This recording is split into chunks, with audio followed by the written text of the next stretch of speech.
Olá pessoal, meu nome é Rubens Múzio e eu quero pensar com você no que significa realmente entregar tudo para Deus, entregar tudo para Jesus Cristo. Essa é uma série sobre teologia e fé cristã. Inscreva-se e participe.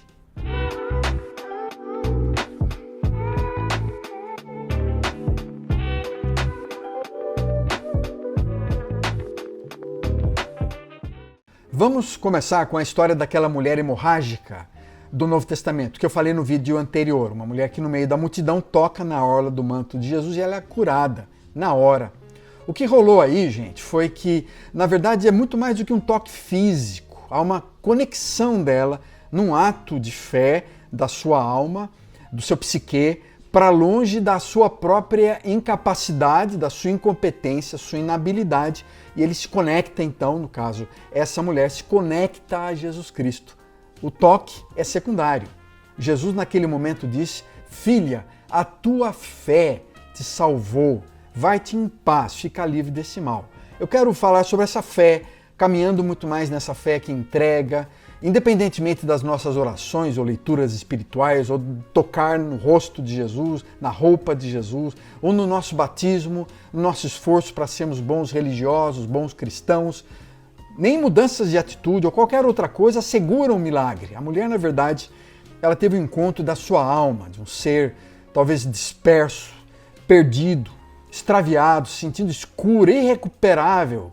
E ao tocar em Jesus, ela escapa de um sofrimento profundo no amor de Jesus. Talvez ela se tivesse ido embora sem tocar em Jesus, sem conversar com Jesus a respeito desse toque, talvez se Jesus tivesse deixado essa mulher ir embora com ideias confusas, místicas, mágicas sobre Deus e não perguntasse para ela quem tocou, a sua cura poderia ter ocorrido simplesmente por uma participação humana nesse processo de transformação. E na verdade ficou claro que foi um ato gracioso do poder, do amor de Jesus, como água derramando-se de fontes, molhando então a vida dessa mulher. É um ato que nós chamamos em teologia de soberano, um ato transcendental que foge do nosso controle, está debaixo do controle do universo, poderes muito maiores do que nós, é um ato soberano, supremo, e no nosso caso, como teólogos cristãos, a gente fala da presença de um Deus Altíssimo,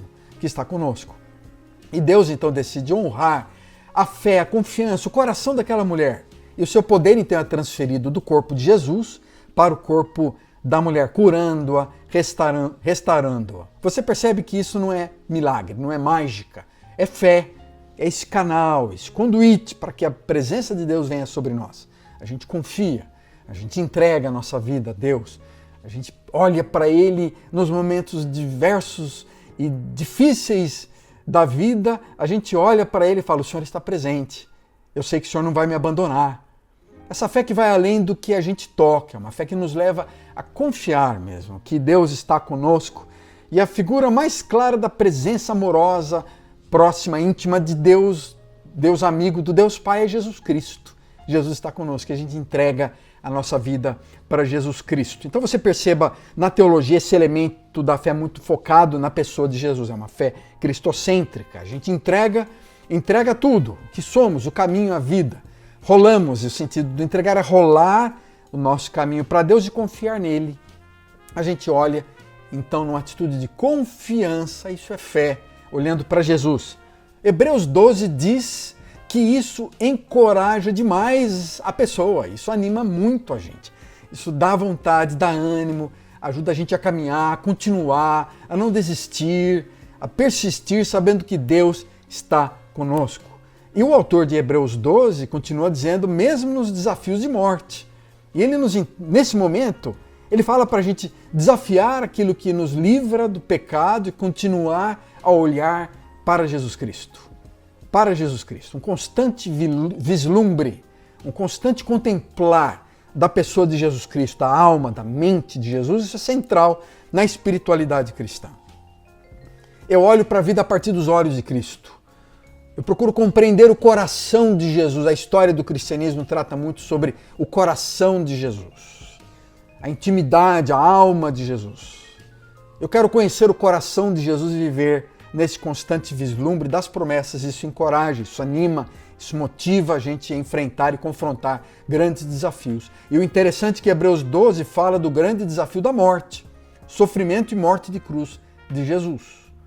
Sem dúvida, o maior dos desafios de Cristo naquele momento era encontrar razão para morrer, ter um propósito. E nós compreendemos que a forma de Deus nos salvar é via sofrimento, é via cruz, é via o drama da cruz, porque é uma situação complexa demais. Complexa demais da humanidade na presença de Deus. Da humanidade, do que ela representa, o bem e o mal, a sua escuridão, a sua luz, essa humanidade. Esse tema aparece muitas vezes em filmes de alienígenas, quando eles se perguntam por que eu vou salvar o planeta Terra?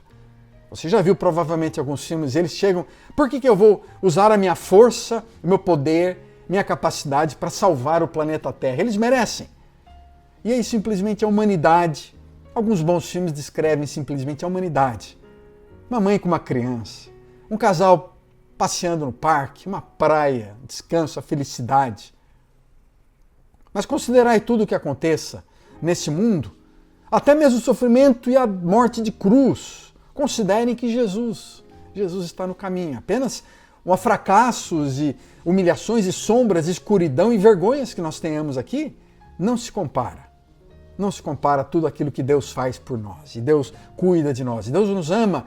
Então, Hebreus 12, você percebe esse poder da espiritualidade, da teologia para animar, para fortalecer. O autor fala, considerai aquele que suportou cruz, aquele que suportou a morte, Jesus Cristo, para que vocês não se cansem. Olhem para Ele e vocês não se cansem. Vejam a energia, a confiança inamovível, a certeza da graça, da presença de Deus, mesmo no sofrimento da morte da cruz. E olhem para Jesus Cristo. E sabe o que é mais incrível? O olhar para Jesus coloca sobre nós um peso, um fardo que é leve demais, que é libertador. Diferente de talvez muitas das religiões e igrejas que você tenha visto por aí, o fardo de Cristo é leve, é libertador. Quando a gente rola então os nossos sofrimentos, nossas angústias e problemas, em várias situações percebemos que nós não vamos conseguir resolver sozinho. A gente até pode ter uma boa terapia que nos dê consciência da nossa capacidade, mas em alguns momentos a gente fala, eu não vou dar conta disso. Eu não consigo, já se passaram vários anos e eu não mudo.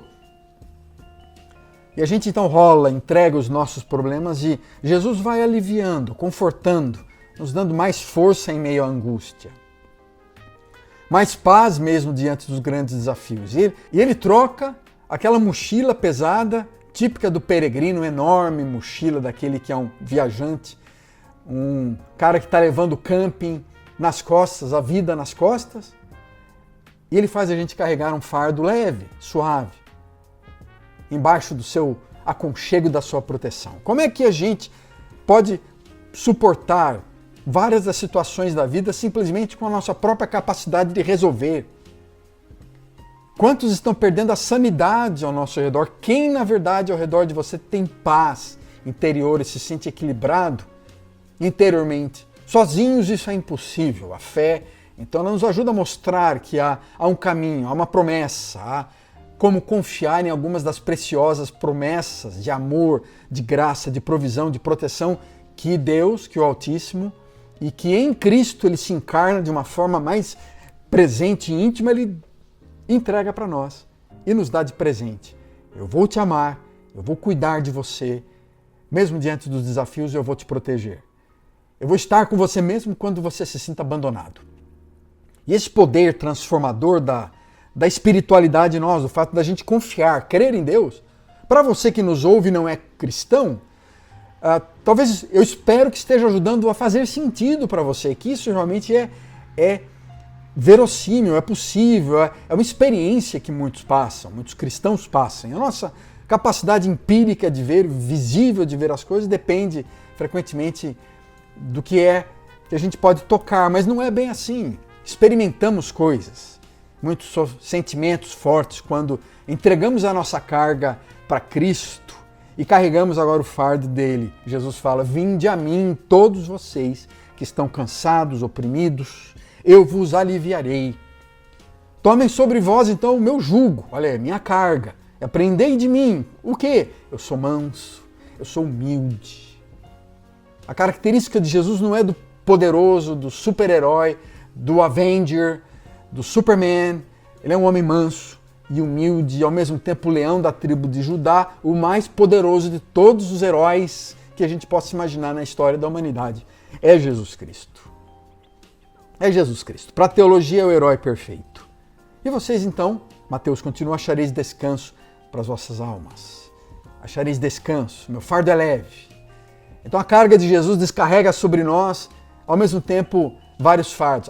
A carga de Jesus sobre nós agora descarrega toda a carga excessiva que está sobre nós. Porque ele tomou sobre si a carga. Isaías, o grande profeta, fala sobre isso. Ele descarregou as cargas do nosso pecado, do nosso erro em si. Ele tomou sobre si as nossas iniquidades. Nossa iniquidade, o conceito da pecaminosidade, da escuridão na alma, pela espiritualidade. Carregou sobre seu corpo os nossos pecados. É importante a gente entender que eu falei sobre esse conceito dentro da espiritualidade porque o tema tem aparecido aqui recorrente sobre pecado. Existe pecado, o que é pecado? Então eu estou tentando ajudar a perceber aquela escuridão da sua alma que precisa ser repelida. Isso tem a ver com pecaminosidade. Você percebe que há algo de muito especial na fé no sentido dela ser a criptonita do poder do pecado, e nós já falamos sobre isso, e de nos ajudar a caminhar na fé com mais leveza, com mais equilíbrio, com mais paz. Porque essa dimensão transcendental, espiritual, está em nós muitas vezes na busca da paz, no desejo de encontrar a paz. Mesmo que você, como eu falei, alguns de vocês não são cristãos, estejam assistindo esse vídeo. Ter fé na verdade, assinar uma folha em branco e deixar que Deus escreva o que desejar. Olha que coisa interessante. Você teria condições, você daria esse passo, pelo menos entregar uma folha em branco nas mãos do ser mais potente do universo e falar, olha, você não é um Thanatos, você é Deus.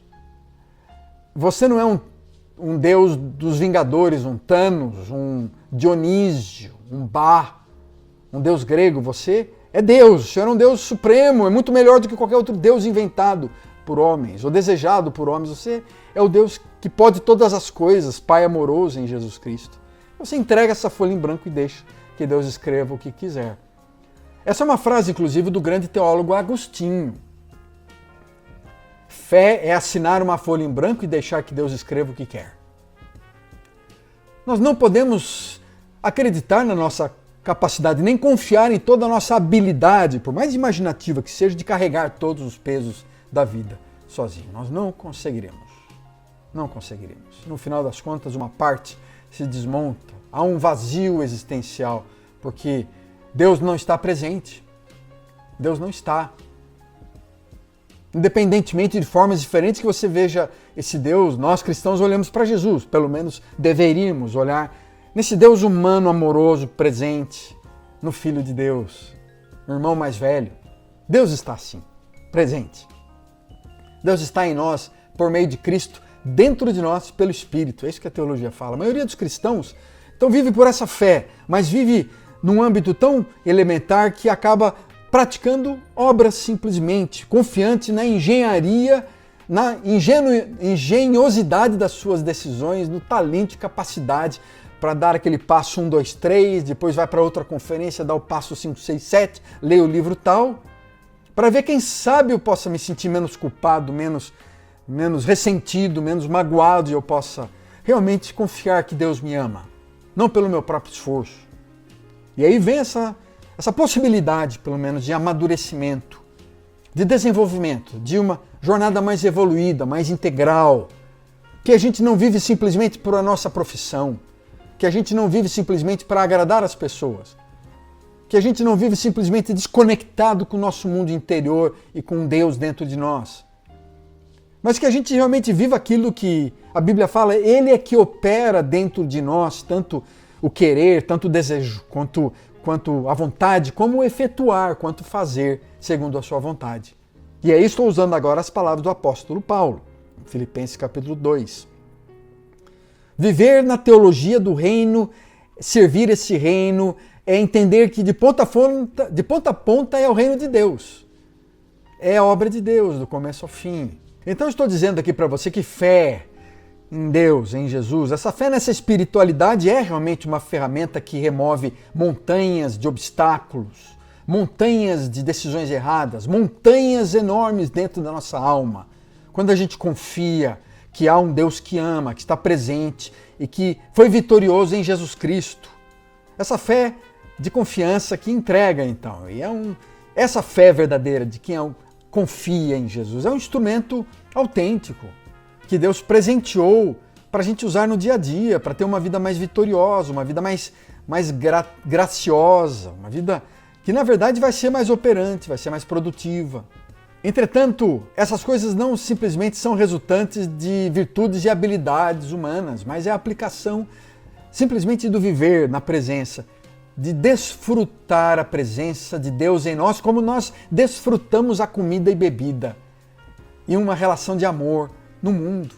Nós estamos numa relação de desfrutar a presença de Deus que está presente em nós. Isso é central numa boa teologia, não naquela teologia árida, seca, pragmática apenas, mas uma espiritualidade que reflete-se dentro da alma, que enche a alma de um conceito teológico, doutrinário, mas que move o interior, porque Deus está presente dentro de nós. A descrença vai fazer várias coisas fáceis se tornarem difíceis, enquanto a fé vai tornar coisas muito difíceis e complexas em coisas mais simples, mais fáceis. A fé acredita nas promessas, mas ela se alicerça no próprio caráter, na própria personalidade daquele que faz as promessas, Deus. Então, quando a gente ouve uma promessa clara na Bíblia de que Deus vai fazer uma coisa, a gente pensa o seguinte: olha, a gente está lidando com Deus. Não é qualquer um que está fazendo essa promessa, como um político, como uma celebridade. Não, essa promessa é boa, eu aceito para mim porque o caráter daquele, as qualidades de quem faz a promessa são inquestionáveis. Essa fé é fruto da graciosa atuação do próprio Deus dentro de nós, adoçando o nosso coração, que às vezes está amargo e azedo, trazendo um novo aroma, um novo sentimento de esperança, sonhos agradáveis, sensações de dúvidas bonitas, uma pureza e um desejo de olhar para frente, um desejo de continuar, de não desistir, de se sentir encorajado. Você percebe então como um texto sagrado antigo, quando você faz uma leitura teológica certa, ele vai produzindo, e ele deve produzir uma boa espiritualidade, algo que mova a alma. E a teologia ela é prática nesse sentido, ela é experiencial, ela é experimental, né? Esse Deus que está presente, embora o caminho continue repleto de obstáculos, barreiras, a gente olha para Jesus Cristo, a gente olha para Deus e sabe que a gente pode confiar nele. A gente sabe que ele é verdade. Jesus disse: eu vou preparar um lugar para vocês, eu vou estar com vocês. Não se atemorize o seu coração, não se turbe a vossa alma, não fique desanimado. Várias vezes Jesus repete isso: eu vou cuidar de vocês, eu vou estar com vocês, eu vou estar dando autoridade para vocês, eu amo vocês. Essa promessa que leva a teologia da alma, da fé, a mover a nossa caminhada cristã. A certeza do cumprimento das promessas de Deus, a certeza que Deus ele responde por aquilo que ele fala, aquilo que ele diz que ele é. E a gente encontra conforto, consolo, felicidade, uma coragem para continuar. Como um rio de amor da presença de Deus em Jesus Cristo vai percorrendo pensamentos e sentimentos e a nossa alma, e a gente, no nosso corpo, vai recebendo saúde, uma energia espiritual que vai se movendo dentro da nossa energia psíquica, porque somos libertos dos sentimentos de dúvidas, de descrença. Isso é possível realmente. A gente vai olhando aquelas áreas mais escuras que precisam ser redimidas e a gente recebe um banho de misericórdia. Uma luz, um facho de luz de conforto e de segurança. Há algo bom que eu posso tirar disso. Há esperança para continuar. Eu não estou nessa autoanálise, nessa caminhada sozinho. Eu estou com Deus. Eu estou com Jesus Cristo. Deus está presente. E no final das contas, então, o que a gente encontra com Jesus? Um aumento dessa paz, dessa tranquilidade, dessa liberdade em meio aos desafios, em meio às lutas, em meio aos desequilíbrios e necessidades e ansiedades, a gente vai encontrando doses de misericórdia, sementes de liberdade, um prazer inusitado de continuar a viver presente o dia a dia, diante dos desafios, da nebulosidade da vida, da falta de sentido da vida com Jesus Cristo, sabendo que Ele está conosco. Não é Jesus que consegue Ele próprio manipular a equação da física, da fé e gerar uma grande quantidade de energia naquela multiplicação dos pães, lembra? 5 pães, 2 peixinhos, Jesus muda a equação física da matéria, da antimatéria. Não é Ele suficiente para multiplicar a matéria presente em pãozinhos e peixes para alimentar 5.000 famílias? Não foi Jesus mesmo também que fez células crescerem nos pés, nas mãos, nos olhos, e aumentar os ossos e produzir tecidos saudáveis em meio aos órgãos atrofiados, a corpos enfermos, só com o toque da sua mão ou com palavras dos seus lábios? Nem a inteligência artificial mais moderna hoje consegue construir a máquina mais moderna que faça crescer células num corpo do ser humano daquela forma. Não foi Jesus que suspendeu as leis da gravidade, andando sobre os mares, parando tempestades e ventos? Não é o mesmo Jesus que está conosco, presente no nosso coração? Olhe para Ele com frequência. Reflita nele. Isso vai fazer de você alguém mais forte. Você ter uma estaca, um pilar interior espiritual. Deus está no seu coração, na sua alma. Aproprie-se dessa energia, dessa vitalidade que Deus pode dar. Isso vai transformar, isso vai trazer para você uma paz maior. E veja bem, eu não estou falando de religiosidade aqui, ir para a igreja, assistir culto. Eu estou falando do cerne mais profundo da nossa espiritualidade, independentemente de onde estivermos, com quem estivermos, quando for a situação, que é a fé. A fé. Uma crença no entregar tudo para Jesus Cristo, essa expectativa de libertação em Jesus Cristo. Eleve sua alma, sua vida em direção a Cristo, pois nele há mais conforto. Esse é o cerne da teologia cristã, um olhar profundo de admiração, um olhar que às vezes para alguns parecia até obsessivo, no sentido de hiperfoco, é um hiperfoco em Jesus, um olhar laser para a pessoa de Jesus Cristo hoje, daria para nós compreender um pouco mais sua mente e coração, o sentido para a vida. Entender que mesmo em meio às lutas e desafios e vários projetos sociais que você esteja envolvido, o que nos move mesmo é a presença de Jesus, é a vida, a energia de Jesus Cristo, homem que deu a vida, morreu por nós na cruz e ressuscitou dentre os mortos. E isso deve mudar então a nossa capacidade de enxergar o mundo, enxergar o sofrimento, as lutas e escolher Jesus Cristo. Qual vai ser a sua escolha? Você conhece as promessas bíblicas? Você já viu o amor eterno de Deus? Entregue a sua vida. Comece a olhar para a vida, não simplesmente aquele entregar uma vez por ano na igreja, não, mas comece a olhar a vida consciente da presença de Jesus. E aí, curtiu o papo? Deixa sua mensagem, deixa seu comentário, inscreva-se no meu canal.